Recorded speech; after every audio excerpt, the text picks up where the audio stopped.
Right, welcome to Rambling Achieved. Much like the original first two parts of this, we're going to be doing them back to back. So this is going to be 2 hours of going through the games. Hopefully the voice doesn't absolutely just collapse. But yeah, we just finished up talking about Kingdoms of Amalur. So I said about MechWarrior 5 Clans will be the place where we begin it from. Really big fan of MechWarrior's franchise. I've heard that they're kind of struggling a little bit as of late, which is kind of disappointing. It's very Warhammer coded, but instead of it being Space Marines and orcs and stuff like that, it is just like a political spectrum of housing clans fighting with big ass like warrior mechs, and just really scratches everything I like about it. I would love. Oh, what the hell's the name of the game? Armored Core. If it was just a little bit slower paced, and that's where like this really scratches that itch. Like I can pick this up and enjoy it so much more than I can Armored Core, because it feels like you're in a tank. They're slow. They're hulking. You can get faster mech warriors types, but a lot of the time, when you're at the end game, you're in these big fucking hulking behemoths and just wrecking things, and it's so damn fun. Hopefully they keep giving this game DLC, because the Clans spin-off game, because we've had two now on Xbox with MechWarrior 5 Mercenaries and then a MechWarrior 5 Clans. Clans has like a proper full-on narrative that it's unfolding, whereas Mercenaries had a story mode that you're going through, but it very much wasn't the focus. With Clans it is, and it's kind of, I really do enjoy that. I need to go back and finish this. But again, as I've said time and time again before, if something's getting support, I kind of wait for all of that stuff to come out. But to make sure I'm giving them extra support, I have been buying the DLCs straight away to make sure that they're getting their full cut that they deserve, because it is really cool seeing what they've been working on each time. Idle Wizard, just an idle game, nothing interesting to really speak about there. Exoprimal. So this was a Capcom IP that they kind of bamboozled people with, because when they first showed it, people thought it was going to be Dino Crisis coming back, as it was showing the Capcom logo and then T-Rexes, and people going batshit for that. And then it turned out that it was just a 4v4 PvP VE experience. And I actually ended up really loving it. Really loving it. I am one achievement away from 100%ing it. Put in, 30 plus hours of the game, 40 hours. It's just one of them games where you just have a shitload. Like, the final thing is just grind. But if you don't care about 100%ing it, it's definitely worth experiencing. Like, it has a cool little narrative that I didn't expect. Like, they go a lot more harder with this narrative than they have any right to. It's not like a Witcher level narrative, but for some throwaway online service game, they really didn't need to go as hard as they did. WRC 8. I'm not really a WRC person. I remember picking this up dirt cheap, jumping into it and thinking, it's okay. So, just a standard rally game. Ni no Kuni Wrath of the White Witch remastered. I do want to get back to this. It's so unbelievably charming. This is, I believe it was even made in collaboration with Studio Ghibli, as you can see with the art style, and it just oozes charm. I do want to get back to it, but I've put it down after getting distracted, as is usually the case.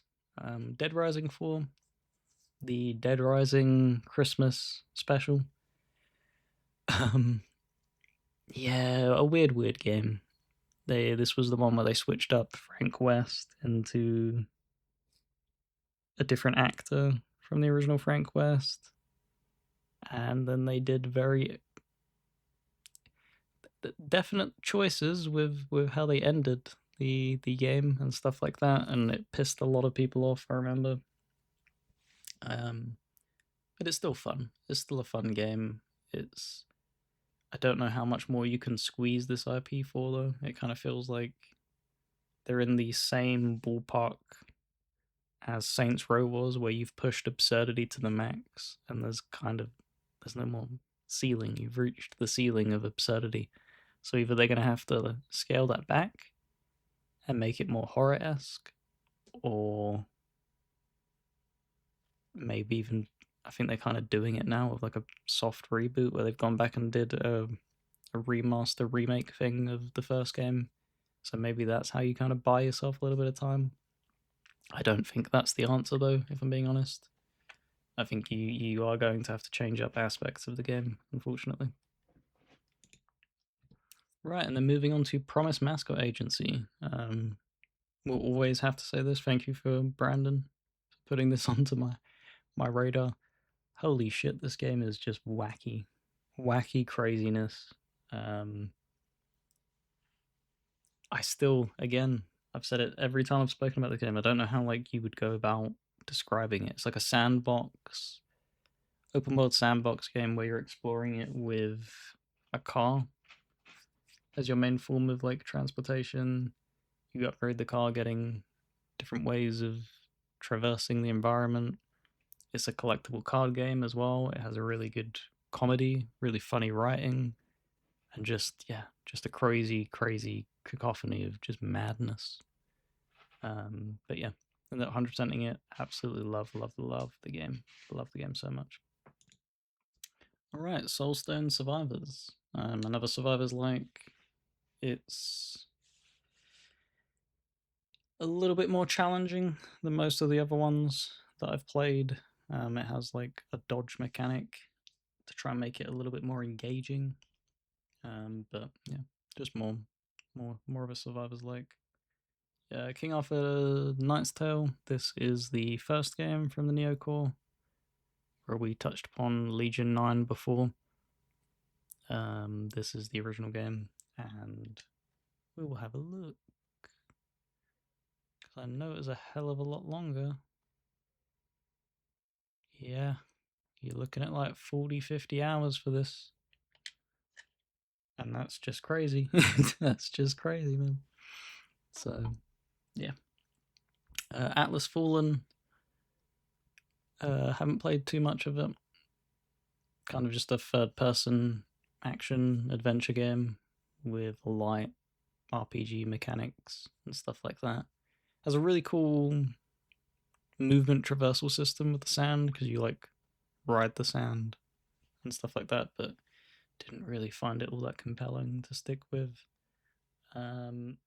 Rocket League. I think everybody's heard of Rocket League by now. It was an absolute phenomenon when it came out, being football mixed with cars and stuff like that. It was their second attempt. Can't remember the first name, but that was on the PS3, where it didn't really land. Found like a cult following, but didn't get to the heights that this got to. And then obviously they blew up into what this was. And power to it, man. It's a really, really damn addictive game. Rise of the Tomb Raider, probably my favorite of the trilogy reboots that they did for this. It helps that it's set in Siberia, so snowy mountains and stuff like that are always going to be my thing. I liked the DLCs a hell of a lot in this game. They did a really good job of that. It's going to be interesting to see where it goes next, because they're meant to be doing they're doing a remake of 1, and then they're giving us a brand new entry into the series.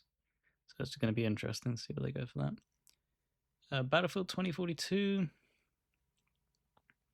didn't really love this. Played a little bit of it. Definitely felt like they're just kind of clueless. And even with Battlefield 6, It's obviously hemorrhaged players big time.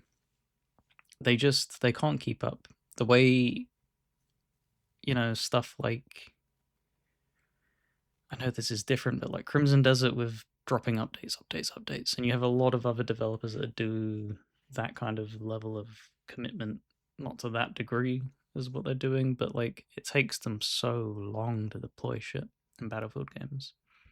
And you're trying to basically capture Fortnite levels of success every time that they're doing a live service game. That's the goal. That's the hope that you can capture some of that magic and stuff it into a bottle.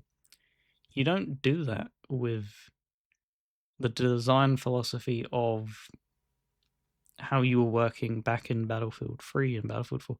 You can't be giving like several months of nothingness. People's attention spans are so shit now that they're just not gonna, even if the gameplay loop is sticky and addictive, which I would argue it was for Battlefield 6, people just lose interest and move on to other stuff. So yeah, they have to figure that out. They have to really figure it out. And it's why you see COD release annually, because if they tried to stagger that and release them every 3 years, they would suffer the same shit Battlefield does. The reason COD's so successful is because once it begins to start getting stale, they've already announced the next one that's coming out next year. So they just have this, hamster wheel that they're constantly chugging through. Warhammer 40,000 Space Marine, originally released on the PS3 and 360. It got a little remaster thing. I know a lot of people were kind of pissed at them for the way they handled the remaster. I believe they wanted people to pay full price. I think they delisted the other version as well, again, doing that kind of bullshit. But when you look at it on its, put that to the side, what the game is at its core, like if you've never experienced it, it's an incredible third-person shooter. Really, really fun. Really fun. Definitely harkens back to like the Gears of War era. But you have a lot more fluidity in your movement, and you don't get a migraine when your character sprints. God, I hate the sprinting in Gears of War. I don't know why they sprint in the way that they do, but it is very, very jarring. Final Fantasy 15 Multiplayer Comrades. Such a weird game, Final Fantasy 15. Obviously had very, very troubled development, and they kind of struggled with piecing it together in the end. Had a very fragmented set of DLCs, and then out of nowhere got a multiplayer standalone expansion thing. Actually kind of look fondly upon this. Don't know how much it's gonna have flagged that I've played it, but it was kind of interesting. You're going through and you're fighting going through these levels, fighting bosses and stuff like that, and you're basically trying to power up these areas and then unlock new areas. It's not going to let me open it, unfortunately. But yeah, a very unique spin on it. And I don't think Square Enix are ever going to crack the formula of, it's gone back to 0%. I'm going to have to, when I finish talking, I'll pause it and then refresh. I don't think they're ever going to crack the live service model and trying to implement that into a Final Fantasy thing that isn't just a standardized MMO. And then even then, like, Final Fantasy 14 is kind of wobbling a little bit as of late. As many MMOs do when you start to get up there in years, you keep your main core player base, but it's very difficult to get new people on board because it's so unbelievably overwhelming. Because you usually need to make a shortcut for people who are just playing the game now to get to the good stuff.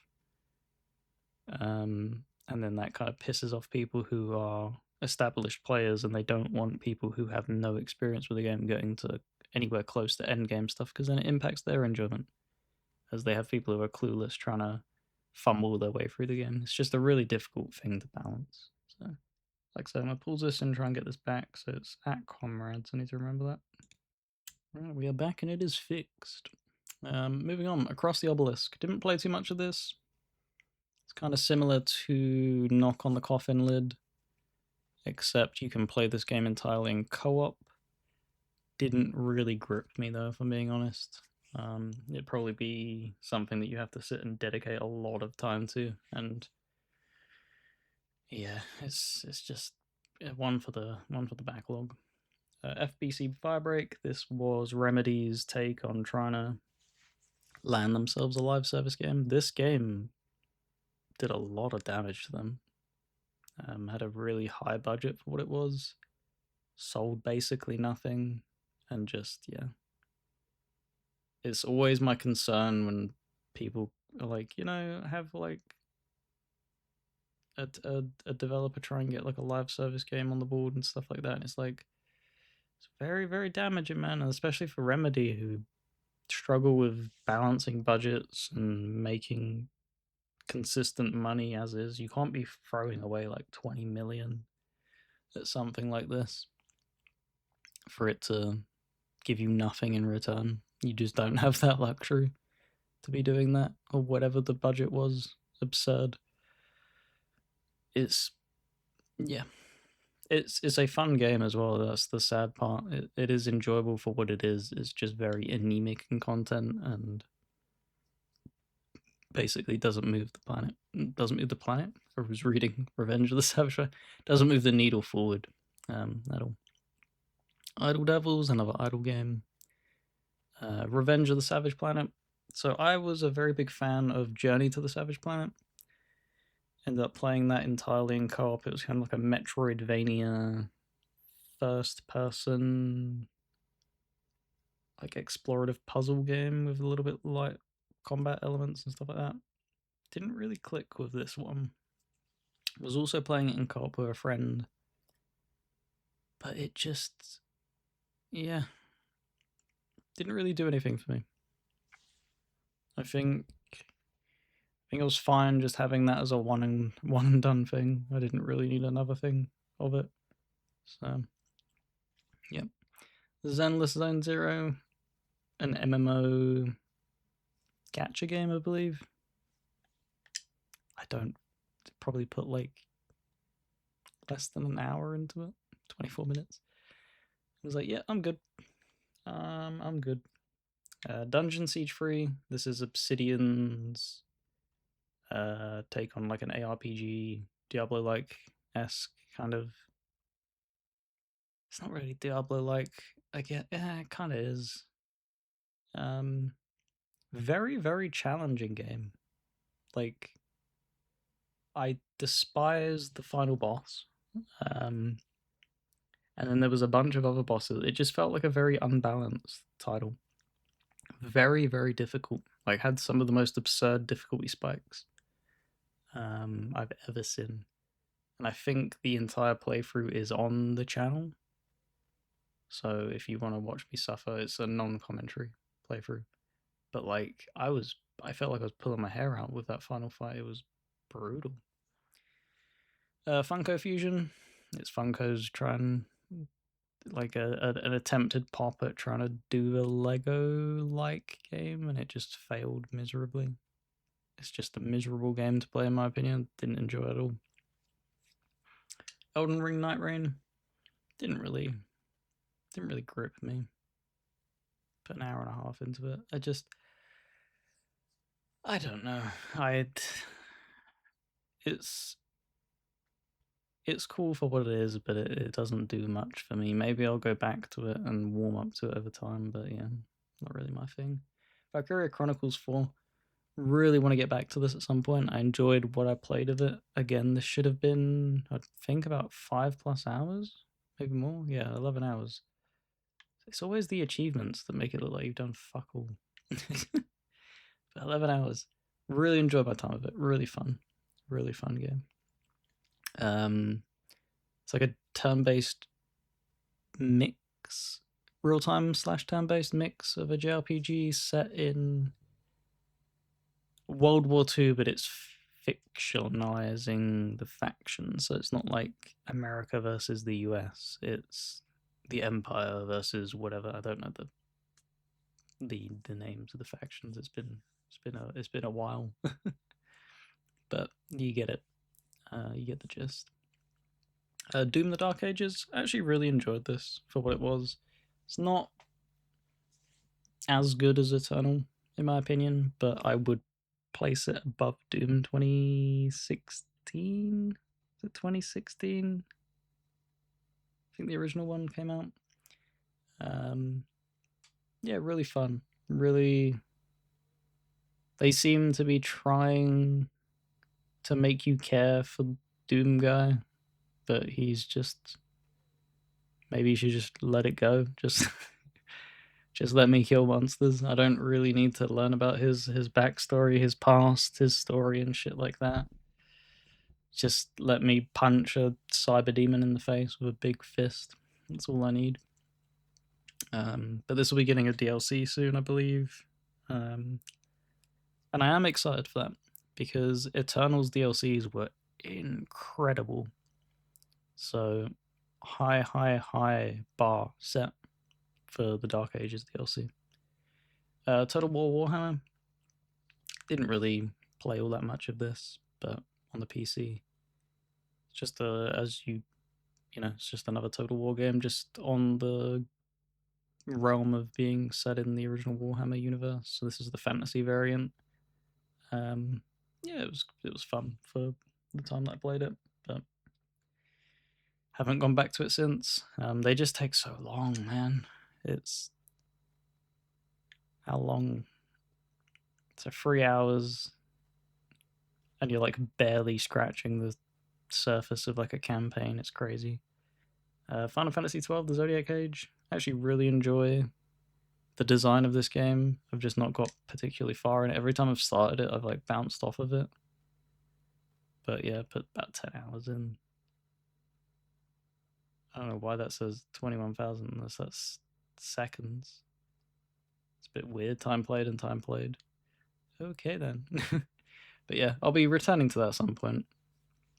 Wrath of the Righteous, I can actually go back and fully finish what I need to do with that now that they've wrapped up all the DLC, because I got really far into the campaign and then had to like stop because they just kept putting out more and more and more and more and more, and it's just like, okay, I want to like experience this when it's all done, and I'll be going back to that soon. The Expanse, a Telltale series. I know the upcoming Expanse is actually being made by Owlcat. They're taking a stab at it, trying to do like a Mass Effect style game. Yeah, I didn't really click with this Telltale game, if I'm being honest.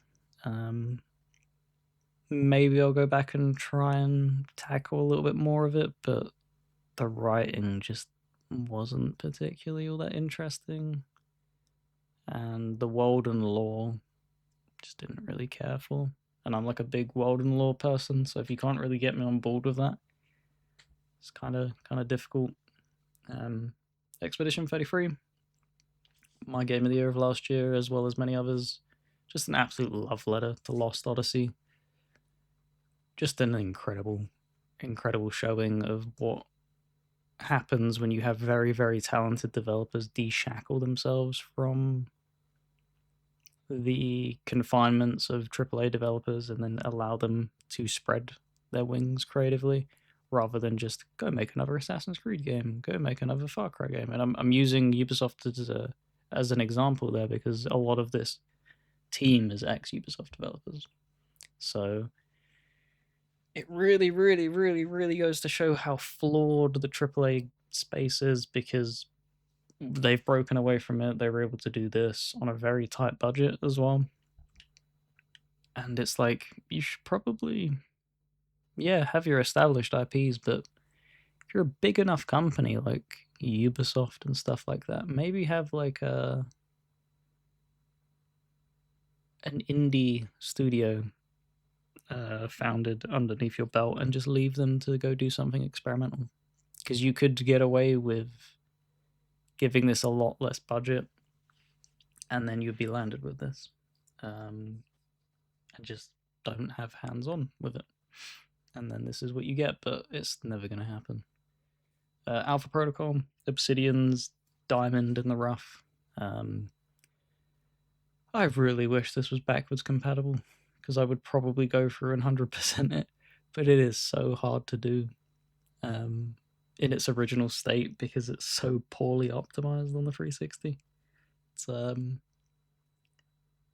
Mass Effect style spy RPG, which I'm really trying to dig deep into the old memory bank. I don't think we've really had another game that's done that. Like, the closest is obviously you get James Bond and stuff like that, but they're more first-person shooters when they explore that. Yeah, Deus Ex is probably as close of like a comparison, maybe.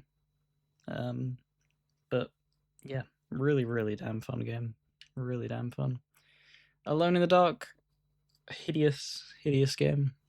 Didn't enjoy. I played like the opening hour of it and just didn't enjoy any second spent in it, and happily will never return to that game. Aliens Colonial Marines.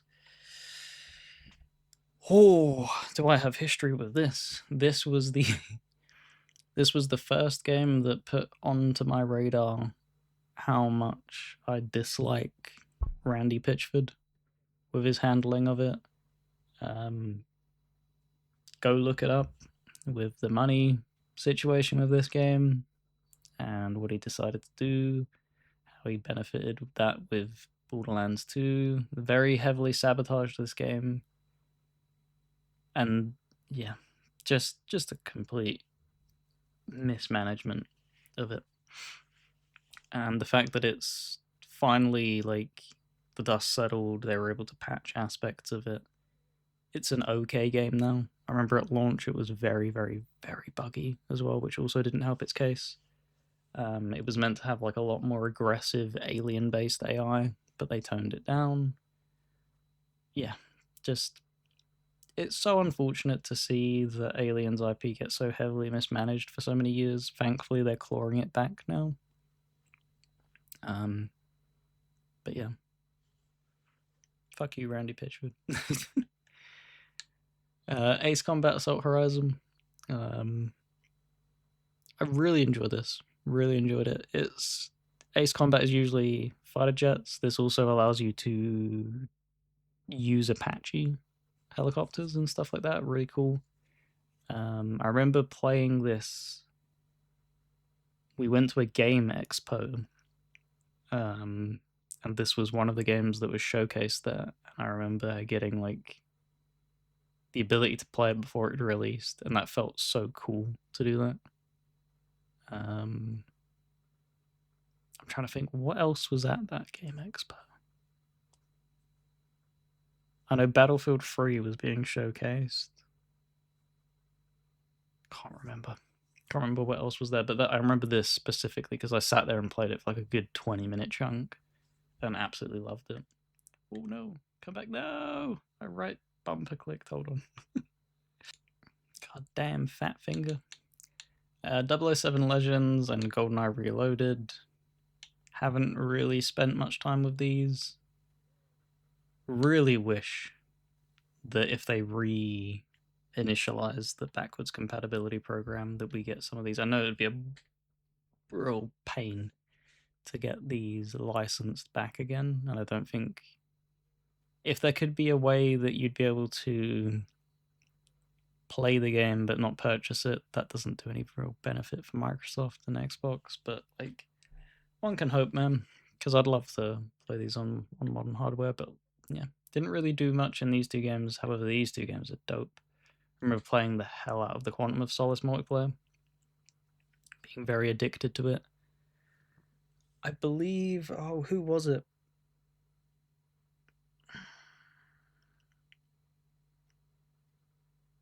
I can't remember who the Activision team was that handled the multiplayer, but it was really good. One of the Call of Duty devs. It just had that stickiness to it. And then Bloodstone's really cool. An entirely like original Daniel Craig double, because obviously Quantum of Solace is following the movie for its narrative. GoldenEye is kind of doing the same. 007's Legends is like pulling aspects of iconic moments. And then Bloodstone was like an original story, which was cool. So Phoenix Point is from the original creator of XCOM, and it is a spiritual successor to it. A very, how would you put it? There's a lot going on in the game, but it kind of gets in the way of itself at times. It's very clunky in some aspects. I enjoy it. It's a fun game, but kind of difficult to play on a controller. Unlike XCOM, Enemy Within, Unknown, and XCOM 2, like they've really mastered the ability to works really well on a keyboard and mouse as well as a controller. The Elder Scrolls Online Tamriel Unlimited. You would think 1%, 60G, that's not going to probably have a very high play hour count. 6 days in this. I've played a ton of Elder Scrolls Online. Very, very good MMO. I'll give them credit for that. It's a fun game. Very fun game. And it's impressive that it's still kicking to this day. Scarlet Nexus. I think I've said it before, but I really do enjoy Bandai-based games. And this is one where it's kind of like mixing in... what would you say? Kind of Devil May Cry-esque in some aspects, but it's very like action-driven. You're using like telekinetic powers and stuff like that.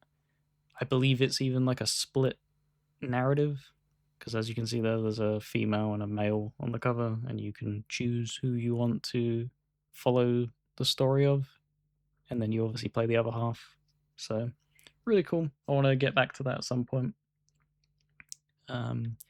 Megaton Rainfall didn't really click with this. It's basically like a proof of concept, basically. You're basically Superman. You're able to like fly around at the speed of sound, go up into like the atmosphere and then come back down and stuff like that. And it's cool, but there's very little substance there. Halo Infinite, really don't particularly care for this narrative that they're trying to build. I think I've said this time and time again, I'm not really a Halo person to begin with. I didn't really click all that much with Halo at all. I clicked probably a little bit more with Gears, but even then, like, Gears and Halo I just don't think are all that.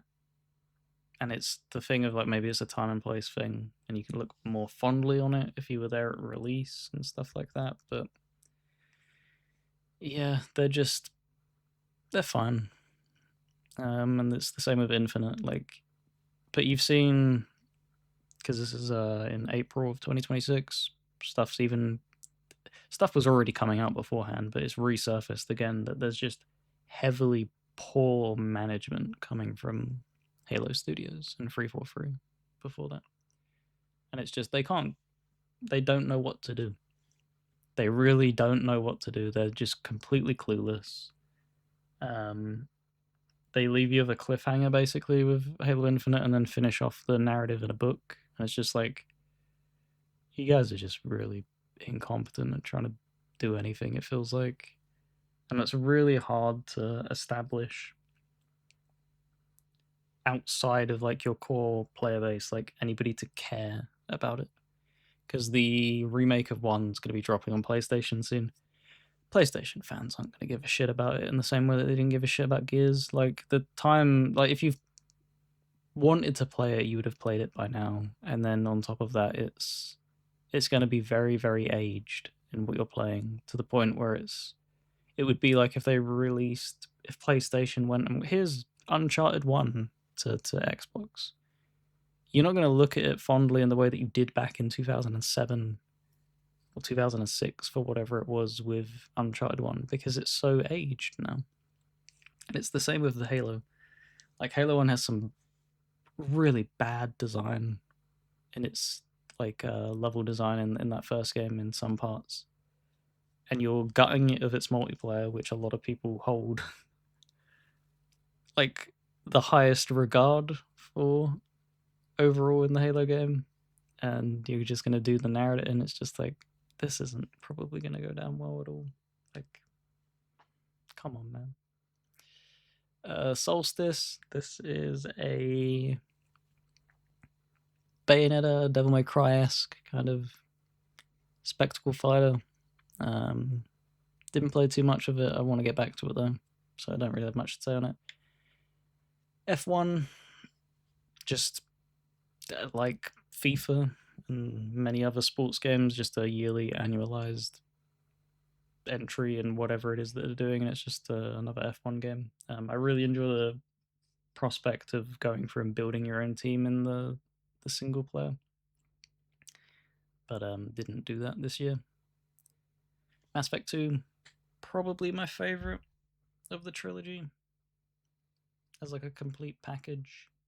I hold Mass Effect 3 very, very near and dear in my heart for the multiplayer, and then Mass Effect 1 for being the game that obviously exposed you to the series and almost being, almost being my like Star Wars moment of when people were like, oh, when I was a kid back in the 80s or whatever and stuff like that, and you were lining up and you're getting caught up in all the hype and stuff. Like Mass Effect was probably my version of that. Being very, very, very interested and like zoned in, like can't wait for Mass Effect 2 to release. Oh, can't wait for Mass Effect 3 to release. And even like Andromeda, like couldn't wait for it to come out. Unfortunately, it was very, very flawed. But yeah, Mass Effect 2 is just an absolute masterpiece of a game. Enlisted, World War II shooter. Kind of reminds me of Heroes and Generals. I don't know if anybody's played that. But a very, very skewed pay-to-win game. I don't know what my final achievement is that I'm missing. Oh, well, there you go. So, yeah, I'd have to play 60 more hours of the game. I clearly have not done that. It's a fun game, though, but don't know if I'll be doing them 60 hours. The Last Stand Aftermath. This is a roguelite set in a zombie apocalypse. Really interesting concept of all the characters that you're choosing to do your runs with have been infected, so they know that they're going to eventually die. So they basically send them out to do supply runs and try and break through and progress and stuff like that. And then when you play as the next character, you can then pick up their belongings. It's just a really cool loop. Really enjoy it. Nier Replicant. This is a remaster of Nier from, what would it have been, 2011? 2010, maybe? Yoko Taro's just wonderful, wonderful mind of continuing on, because this is of Nier is a spiritual successor and continuation of Drakengard as well. It's part of that same universe. And just Replicant is so magical. And I really do want to 100% it one day. There's just a few achievements in there that are just very, very, very tedious. But go and look up, it's called Resonant Arc. It's a podcast that breaks down like a lot of the narrative structure of games. And it's two people that do it on there, and they're very, very good at what they do. And go look up their Nier Replicant / original Nier breakdown. Just the things in the game, and they're breaking down the design philosophies and stuff like that, and how it's different in Japanese compared to English in a lot of its tonal deliveries and what it's actually trying to convey and stuff like that. Really, really cool. Really, really cool. So that sounds interesting. Definitely go check that out. Sequel to Space Marine 1 being Space Marine 2.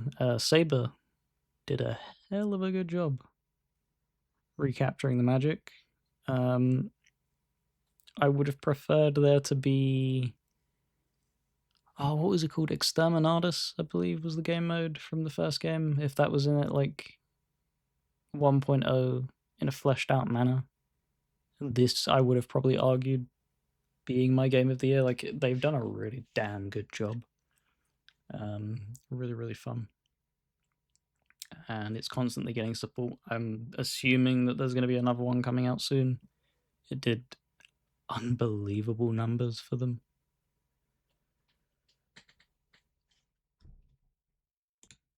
Goat Simulator Remastered.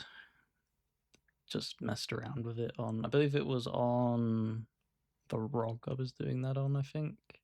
Just pissing around with it, testing stuff out. Star Wars Outlaws. It's not bad. I don't know how long I've put into it. 22 hours. Yeah, I enjoyed aspects of it. It's a little bit tedious in places, and I know they did like a massive overhaul with the game. It's kind of flawed at launch with a lot of its design choices with the force stealth, and some of the AI was just comically bad when you're trying to implement force stealth. But I'll probably go back to it. I've heard the DLCs are pretty good. And it's always good to just live inside like the Star Wars universe. It's a lot of fun. Tropico 4, very fun. City management builder game. I know some people swear by Anno. Tropico is, or City Skylines, or Sim City. Like Tropico is my version of that. Like I just love Tropico, man. It's so much fun. They get very wild and wacky with it, and that's just what kind of separates it from the other ones for me. It doesn't take itself too seriously. The scenarios are interesting, and the way it unfolds its narrative is good enough to keep me invested. Get Even is a first-person psychological thriller, I guess. First-person shooter, psychological thriller, mystery game kind of thing. Didn't really click with me. Didn't help that the game bugged at the end, but very frustrating aspects in this game. They had a very interesting concept, but I remember Yahtzee breaking it down, and he did like a very good job of explaining it in a way of like it tried to fill the trousers of a game of this type and then forcefully push in like another leg, ripping the trousers to shreds, trying to force in a combat system, and then it punishes you for using the combat system. It's just like, why include it then? It's just really bizarre and stupid. But yeah, just didn't really click with me. Suikoden 1 and 2, I want to get back to this. This was another one that they did on Resonant Arc, which was really cool and interesting to listen to them break it down. I like the ambition of Suikoden, where they have so many party members. It's really cool, really interesting. And I do want to get back to it, and I just love the art style as well. Persona 5 Royal. I just can't click with Persona 5. I struggle with it, man. Like, I love Persona 3, I love Persona 4. Persona 5 is just a real struggle for me to get through. And I've tried several times, and I just don't really click with it at all. Yeah. I don't know how long I've put into it.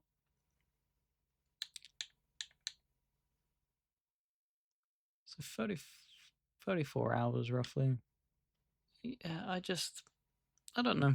I'll finish it eventually, but it's just very tough for me to commit to it. I don't find it really all that compelling and interesting compared to the other ones. Rogue Trader is another one. It's just Owlcat doing what they do best, except they just don't stop releasing fucking content for the thing. So again, waiting for it to all come out, and then I'll do my penultimate playthrough. Red Solstice 2 Survivors Ultimate Edition. This is just a twin stick shooter, kind of taking inspiration from the original Helldivers, not Helldivers 2 in many ways. Didn't really play much of it. WrestleQuest. Didn't really play much of it either, so I'll probably just skip over that. F1 Manager 2024. Very, very addictive to management games. I love like Football Manager. Also love F1 Manager. Really sad to see that we're not getting any more F1 Manager games. I believe they signed a 3-year deal with Frontier, and it was kind of like testing the waters. Because if this did really, really well, they would have probably locked down the rights to be the F1 Manager developer as the same as Sports Interactive is with Football Manager, and it just didn't really land in the same way as a lot of people were hoping as like Football Manager did. But it's really fun, really fun. They did a good job. It's just, yeah, I think there's a lot less people interested in managing a Formula One team than there is football teams, unfortunately. So I'll eventually end up 100%ing that as I did the other two. But yeah, really fun game. Juan Yun Sword, the Gate of Firmament. This was the one I was talking about, which is similar to Sword and Fairy. This is kind of Dragon Age Origins-esque, and it has turn-based combat, I believe. It has some of the worst. It's not going to load. It has some of the worst dialogue translations I've ever seen in a game, but it makes it almost charming in a way. So I'll eventually get back to it, and I do want to finish it, but yeah. Story of a Gladiator. A kind of beat 'em up-esque brawler game in the same way of like a Castle Crashers and stuff like that. You're just a gladiator in an arena fighting through, and then you upgrade your gear bit by bit, and yeah, fun little, time killer, but didn't put tons and tons of time into it. Assassin's Creed Shadows, so that's 1000 G, as you can see. Originally had 100% it. They put title updates out as well as a DLC now, and I'll eventually go back and do it when I know that they're fully done with the game, because that was what kind of annoyed me about Valhalla, is like you'd progress and then they'd add more stuff and more stuff and more stuff, and it's just like, okay, I'll just do this at a later date. Age of Empires 3 Definitive Edition. Kind of disappointed that I don't know if the original Age of Empires 3 had achievement support, now that I think about it. Because I played the hell out of it on PC back in the day. And this is the Definitive Edition re-release thing that they've done. And I've only done one of the campaigns.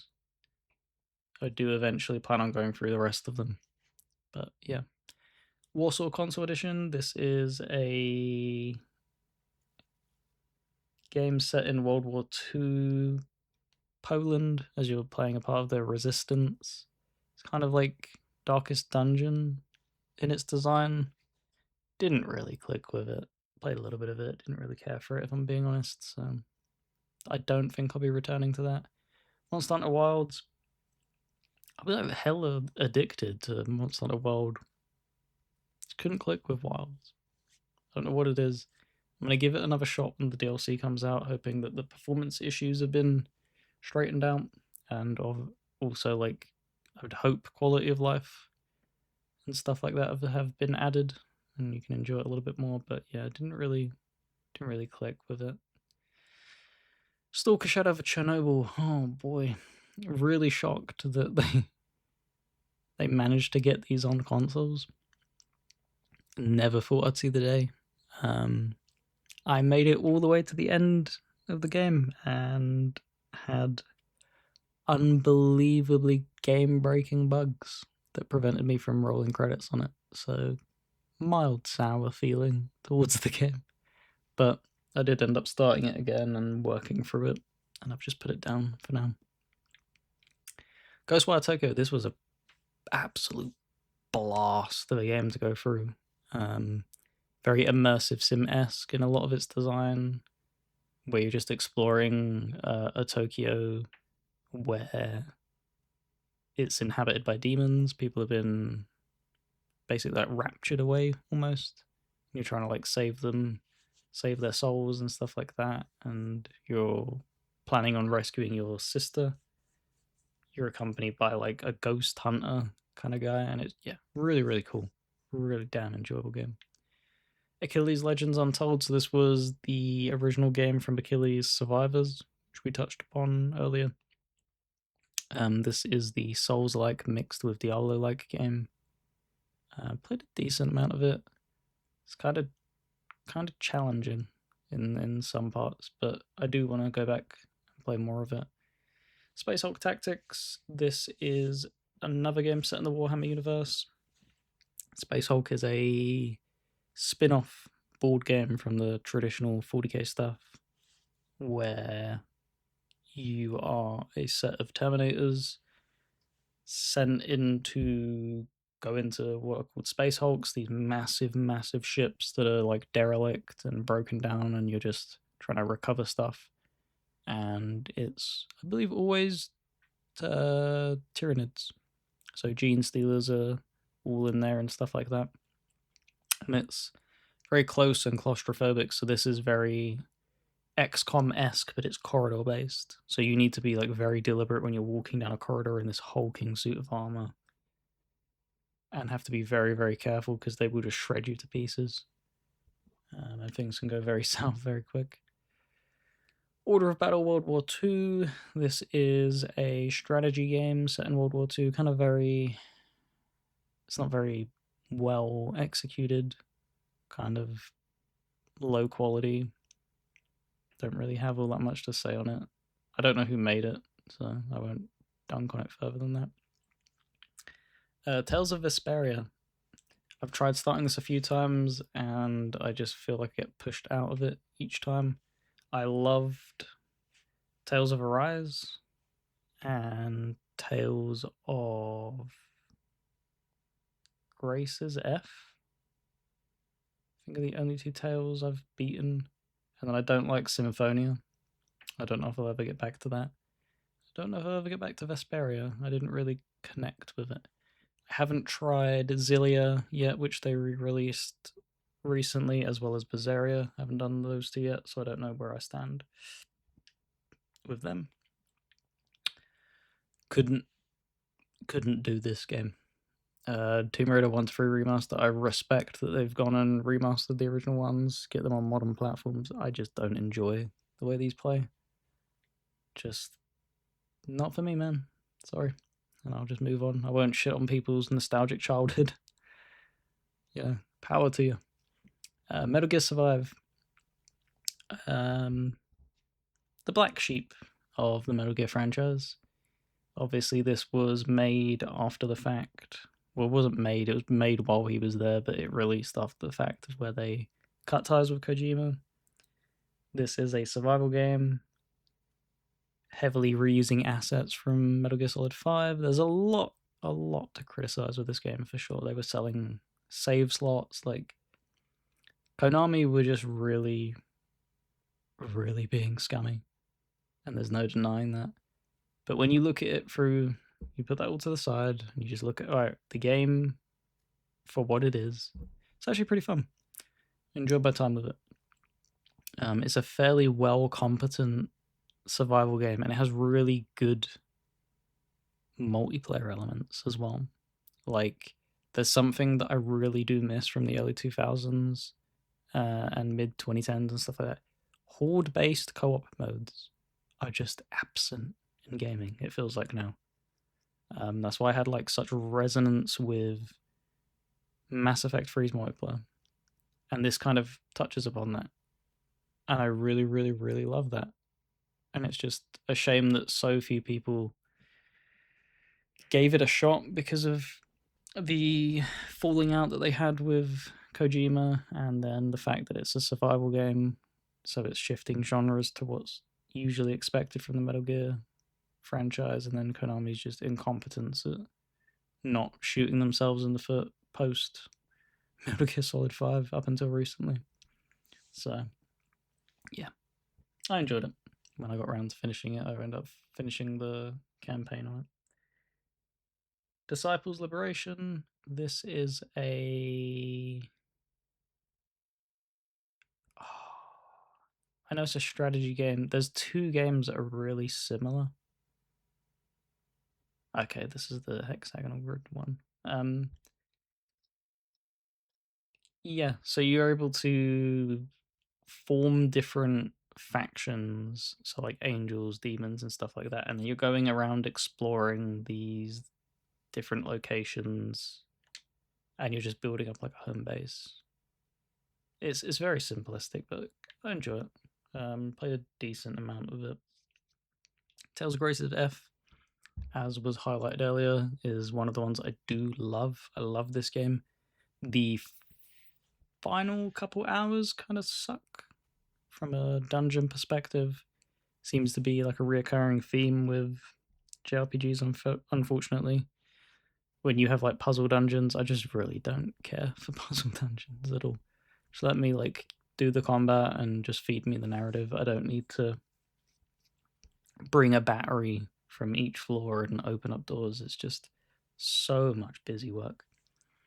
But other than that, it's an incredible game. Really love it. Split Fiction. I know Brandon and I played through this. There's a playlist of us playing through it on his channel. We did the entire thing in co-op. He very, very much loves this game. I like the game. There's just not really my type of genre in my usual wheelhouse of enjoying. So it's always going to be looked at less fondly on my behalf, but it's an incredibly creative game. Hazelight really cook every time that they release something, so it's always cool to see that. Warriors Abyss. This is a spin-off game from the Samurai Warriors / Dynasty Warriors IP, where this is a roguelite, but it still introduces the elements of the Muso stuff, where you're fighting hundreds and hundreds of enemies on screen at once, and they've combined Samurai and Dynasty Warriors characters together, and then you're just going through trying to escape hell, basically. And it's really cool. Really enjoyed it, 100% it. Absolutely love it. Hopefully more people get it while it's on sale, when it goes on sale, and experience it, because it's definitely worth experiencing. Battlefleet Gothic Armada 2. I remember Total Biscuit talking very highly. It was either of this or the first Battlefleet Gothic game. I know he was a huge, huge fan. The cinematic stuff in this game was incredible.